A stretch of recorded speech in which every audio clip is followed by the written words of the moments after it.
popular TV and movies for sex positivity, starting with fall favorite, Gilmore Girls. I'm Shelby Tate, sexual health coach and educator, and I am starting this series because so many of my clients don't realize the impact that popular media has on their beliefs and bias about sex, and the only way to unlearn it is to acknowledge it. So I'm going to help you do that. Here are 5 key moments or characters from Gilmore Girls for analysis. Number 1, and probably the most controversial, everybody's favorite, Lorelai.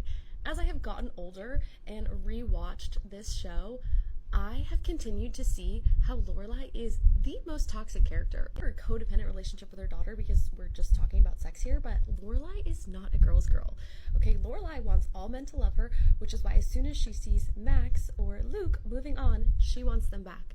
Hot take, but Lorelai will absolutely take your man. She should be sex positive, right? I mean, she slept with her boyfriend at 16 and got pregnant. The show could have used that to be really open about sex, and there were moments of sex positivity in the show. But the reason why I have her in the sex negative column is because she never lets a guy stay over. She never lets them into her life, and I get that she's protecting Rory, but Rory's in high school. Rory is 16. Protecting Rory is exposing her to a healthy relationship, which does involve a man and a woman sleeping in the same bed. She only let Max, Rory's future stepfather, come over when Rory was out of town. If you're in a serious relationship, there is nothing wrong with letting your high school daughter see this man spend the night. She does make a lot of sex positive jokes throughout the show, so it's not all bad, but overall, I'm not a fan. Moving on to Miss Patty.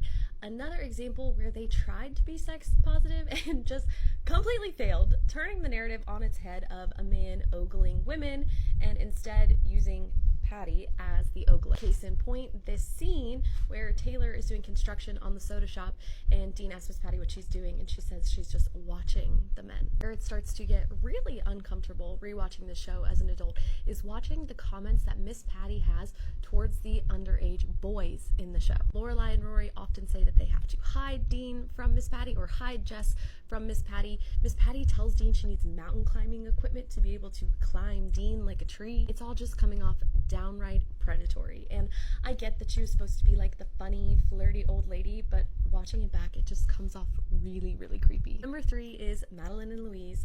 I love these girls, and I think their portrayal is totally unfair. They were touted as these boy crazy, sex crazy bimbos who didn't have a thought in their head. These girls made it through Chilton. They got into very good schools. They hang out with one of the smartest girls in the school, and you're telling me that I'm supposed to believe that they've got nothing going on in their brain? We're supposed to believe that Paris, as passionate and intense as she is going to associate herself with girls who don't contribute to her in any way, who don't help her in any